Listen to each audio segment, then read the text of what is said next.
Media. What's going on, ladies and gentlemen? Welcome back to the Fringe.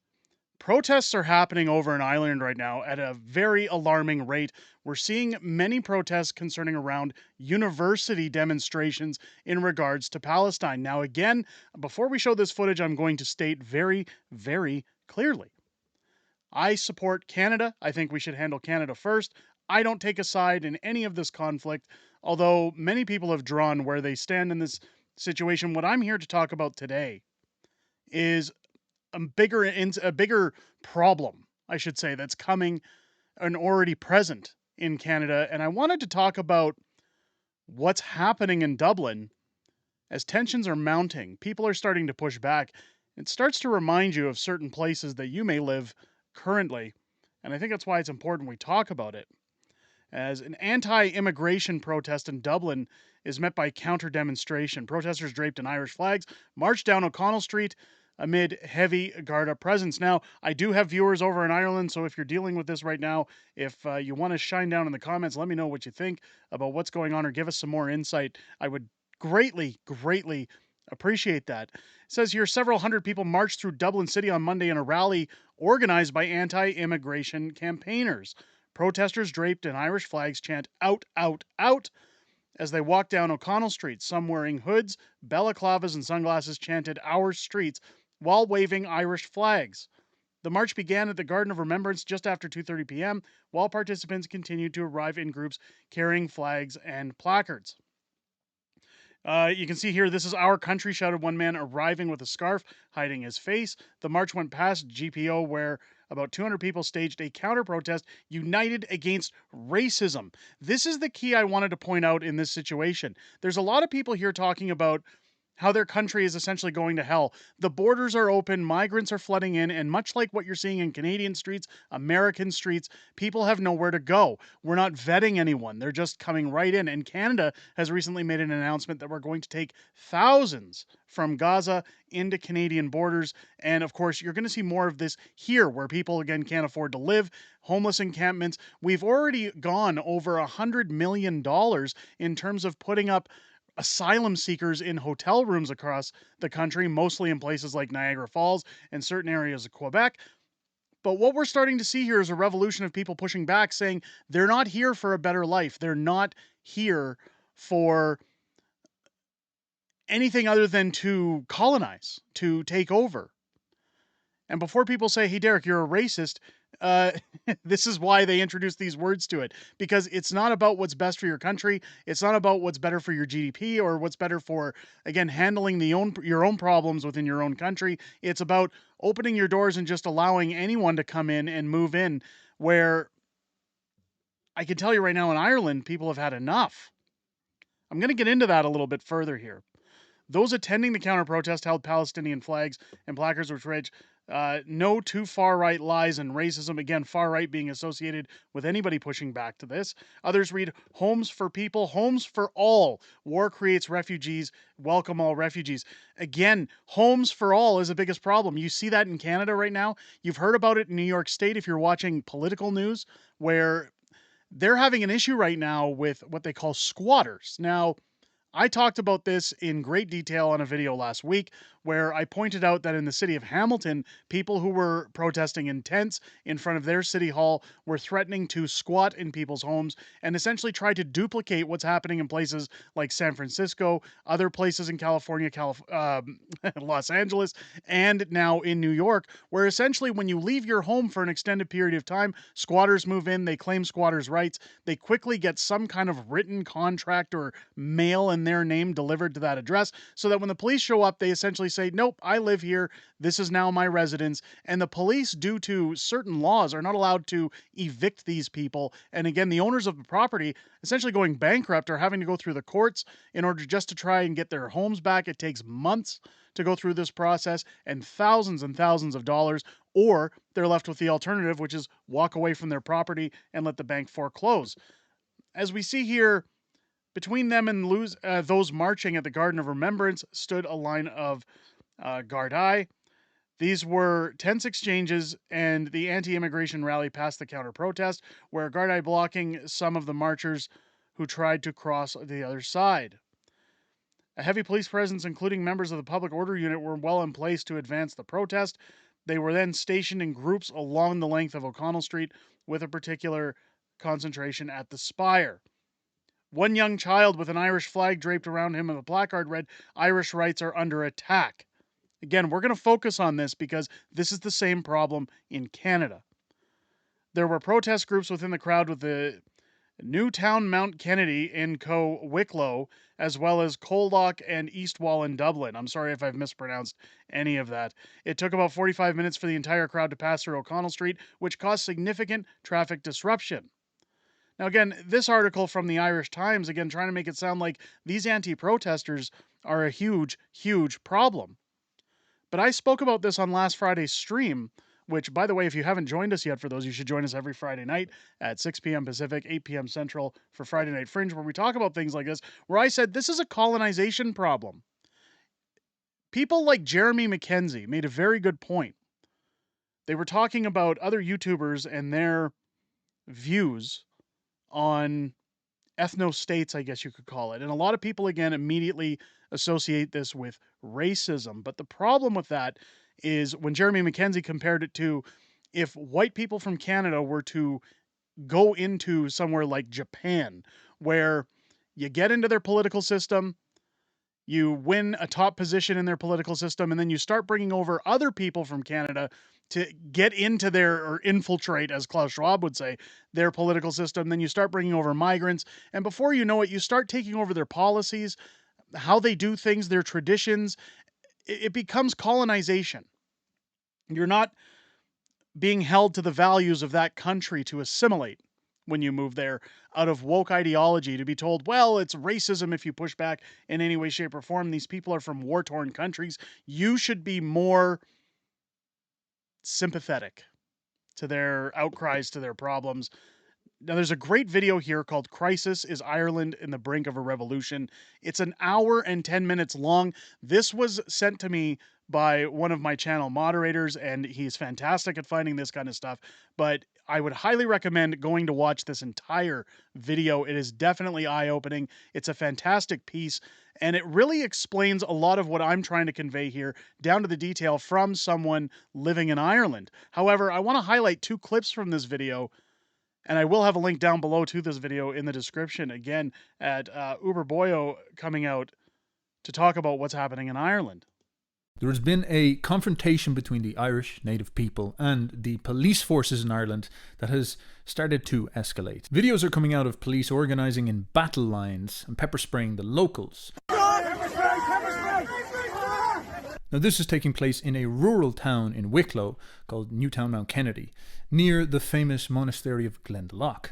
Now, what is driving all this tension that is leading to the police cracking down on their own citizens? You see, a property in this small town has been designated as a new asylum centre, where a considerably large amount of migrants will be moved in buses and installed in the community. Now, you might say to yourself, why would people protest such a thing? That's very horrible, very backwards. Well, this is because these types of projects do not have a good reputation. I had a cousin who went to America and was surprised to see miles of homeless people leading into California, which he assumed was going to be this sort of heaven on earth. And this seemed very strange and foreign to me until recently you go up to Dublin and you'll see the same thing. Tents all over the inner city streets. And of course, if you question this, you get gaslit. You get told that these poor people are escaping war. But there's a problem with this, because you almost never see young women and families. It's all men that are my age, my height, my size. I just want to interject for a second. Does this not look familiar to everyone? If you go down Vancouver, Toronto, any major city in Canada right now, does this not look familiar to you? So again, take heed of what this guy's talking about.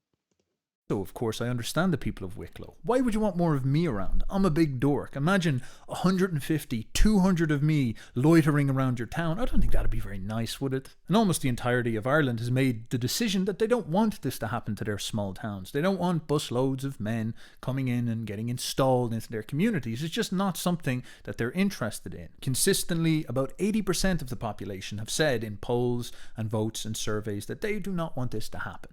This is not something they think is a priority. priority. You see, the Irish are worried about the housing crisis, the fact that houses are so expensive. They're worried about the rising cost of living. They're worried about the fact that they know people who are Irish, who are from this nation, that are homeless, that don't have houses. And they see it as a misplacement of resources and priorities where we take all this money and we dedicate it towards these strange importation projects.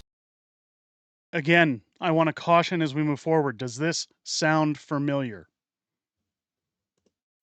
Now, interestingly, the regime never asked the people if they're down with these projects. Instead, it's just assumed that they've been given power, that they're going to move forward with these types of projects. They cast off a load of political jargon about, the responsibilities towards certain moral principles or something like this, that this stuff must be done. And it's not really a question of consent. Instead, it's going to happen whether you like it or not. And we will bring out riot police if you disagree.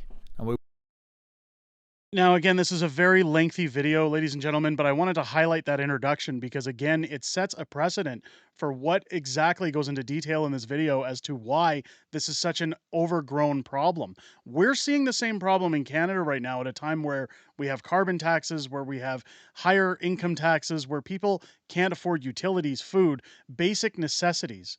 Yet we're bringing in all these people. And while even candidates like Pierre Poilievre talk about we're going to build the homes, axe the tax, stop the crime, I don't hear any hard evidence that we're going to close the borders and fix this problem. We can build all the homes we want, but if there's nobody able to live in them, how is that going to solve Canada's problem? Our next problem after Justin Trudeau is going to be a migrant crisis.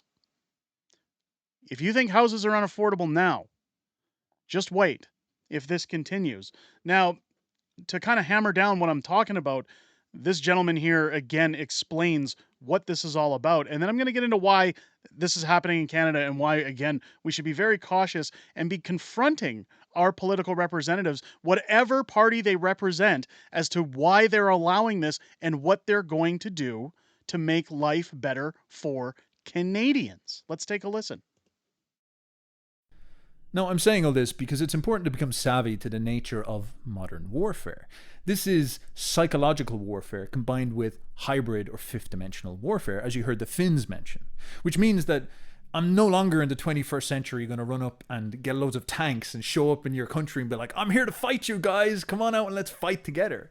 No, nowadays the way warfare happens is that you want to destabilize your enemy, psyop your enemy, confuse your enemy, ruin their brains. You want to go all Sun Tzu, Art of War on them before you actually fight them openly. And so in practice, if a bad actor or a state has a problem with somebody, they're going to do many things to try to destabilize that opposition. They will screw with their economy. They will put sanctions on them. Famously, the Europeans did this to the Russians. They will send in large amounts of migrants that the population are going to have to take on board and use their taxes to pay for them. God, it's awful when you think about it. Does anybody out here have compassion for the brown people? Are brown people just these little pawns that we move around on the chessboard as we try to attack our enemies? I think it would be fantastic for people in the West if they wised up and realized that this is how these guys who are calling the shots actually view these situations. It's not some compassionate decision. It's not some project of love. It's not somebody singing Kumbaya.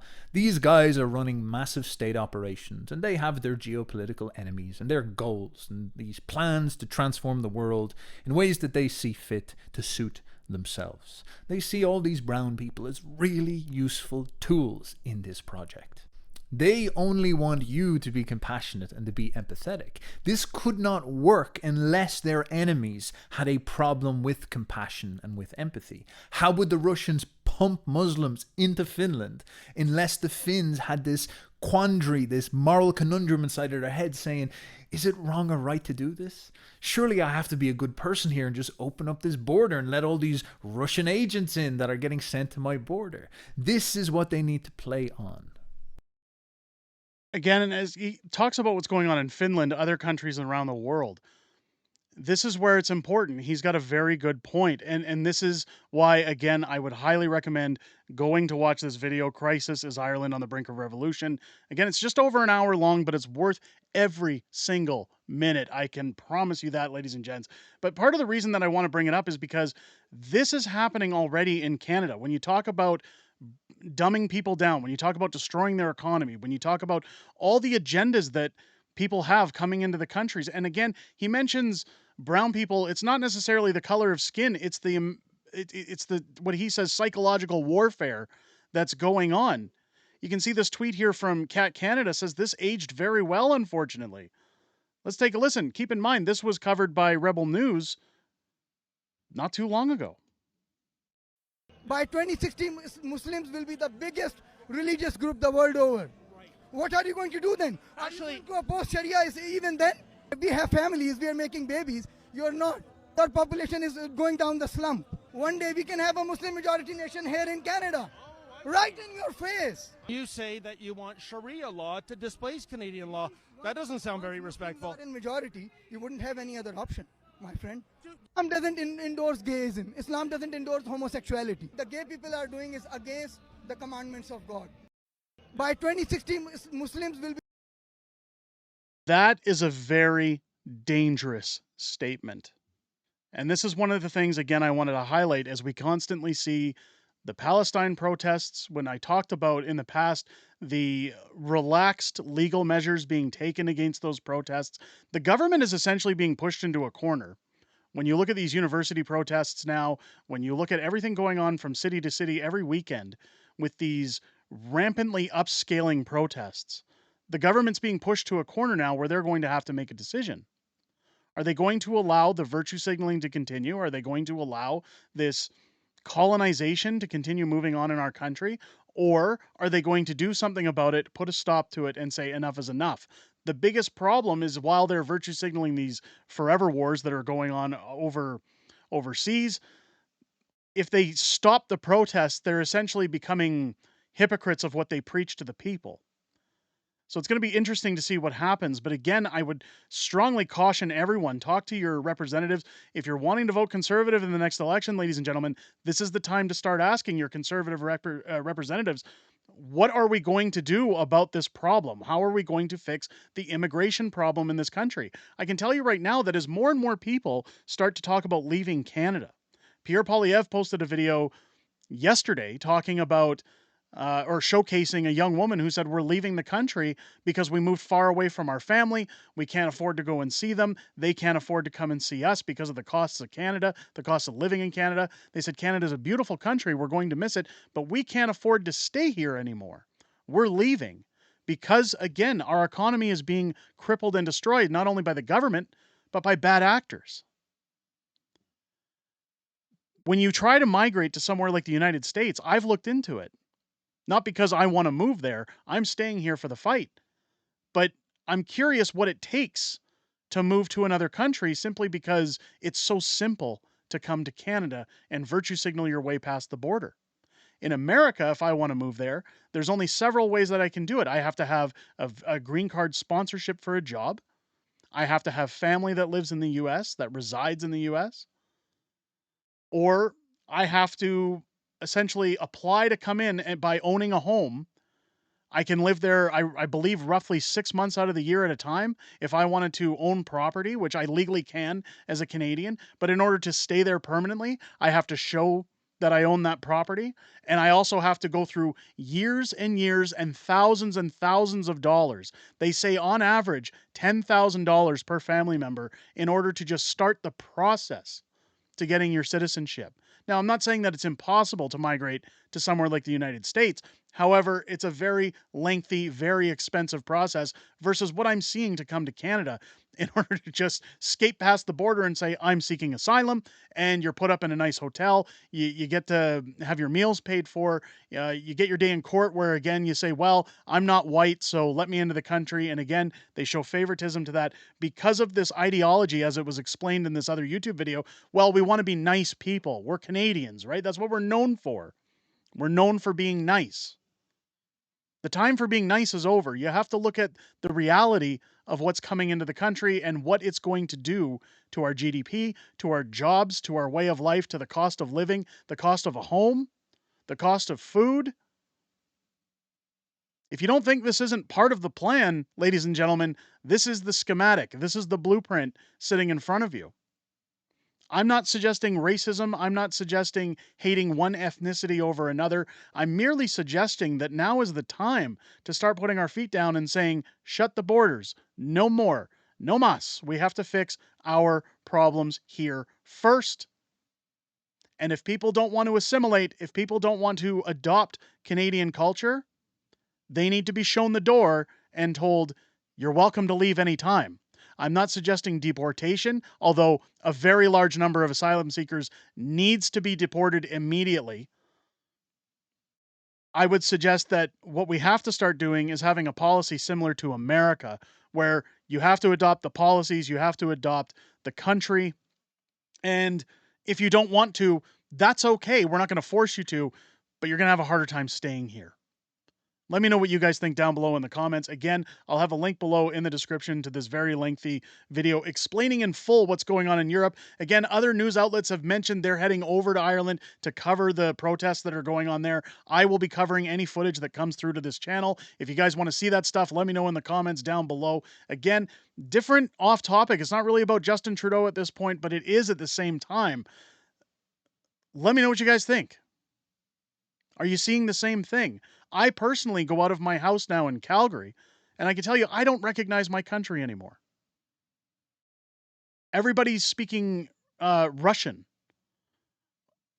or they're from somewhere where they're bringing their languages, their culture, and everything else into our cities. Every time I go out, I hear the word white privilege spoken somewhere amongst crowds of people. It's sad that this is what the country is turning into. Let me know your thoughts down below. If it's your first time here, I hope this video has earned your subscription. Make sure as you're heading on your way out, you click the bell for notifications. And again, join us live here on the channel every Friday night at 6 p.m. Pacific, 8 p.m. Central for Friday Night Fringe, where we're going to talk about things like this, as well as everything else happening in the world of politics. It'll be great to see you guys there. I always look forward to what you have to say outside of making these videos. And it's always the highlight of my week to come in and chat with you guys. I hope you guys enjoyed this video and have a great rest of your day. I'll catch you on the next one.